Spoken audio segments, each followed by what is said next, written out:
to reimagine globalization, to bring in developing countries and poor communities in rich countries who have been left on the margins of today's world by ensuring the voice and representation of low-income countries, more to countries in need, and I'm pleased to say clauses. And we set a target to provide quality well-being of people and the planet. Thank you.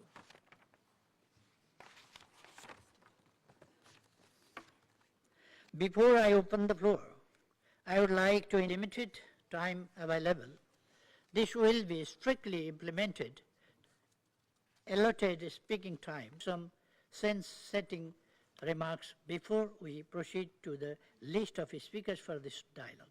Well, RAILA, Director General of the World Trade Organization. To lift the 700 million distorting, inequitable, and environmentally damaging subsidies. At the W Foundations for the exciting new opportunities. Meanwhile, 1.2 billion young people, we're going to need the private sector, we're going to need a specific focus on jobs, and we have created a new chair on our board of directors on whether they should join the IMF, and they said yes. So now Now, Excellencies, distinguished delegation of the 23rd Agenda for Sustainable Development, the United Nations in the global economic governance and the reform. While no country is immune, many, where most humanity live, are more vulnerable than others.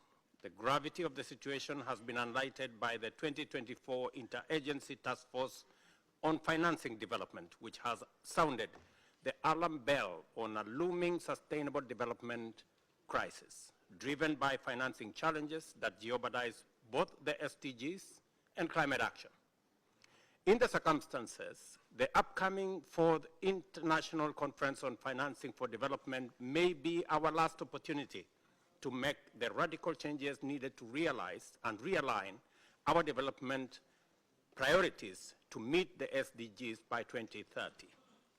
We must urgently close financing gaps, bridge international divides, and restore trust in multilateralism.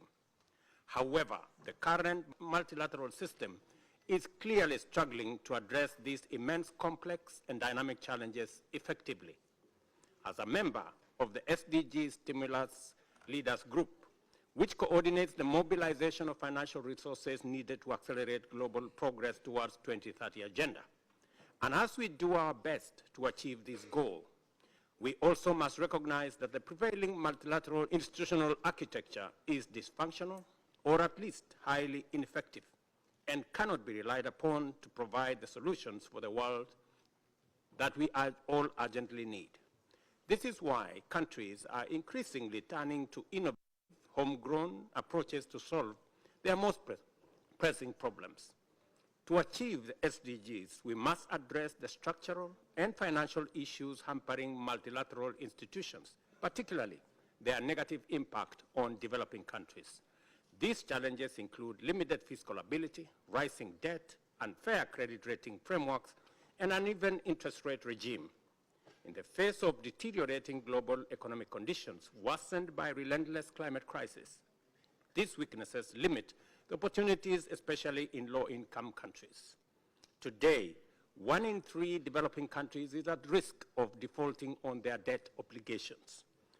The role of unfair and unjust global financial system is compounding economic crisis and deepening inequalities. Development financing is not keeping pace with the economic realities and urgent needs of the developing world.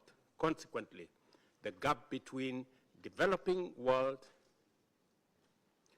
and developing nations continue to grow, creating a form of development apartheid.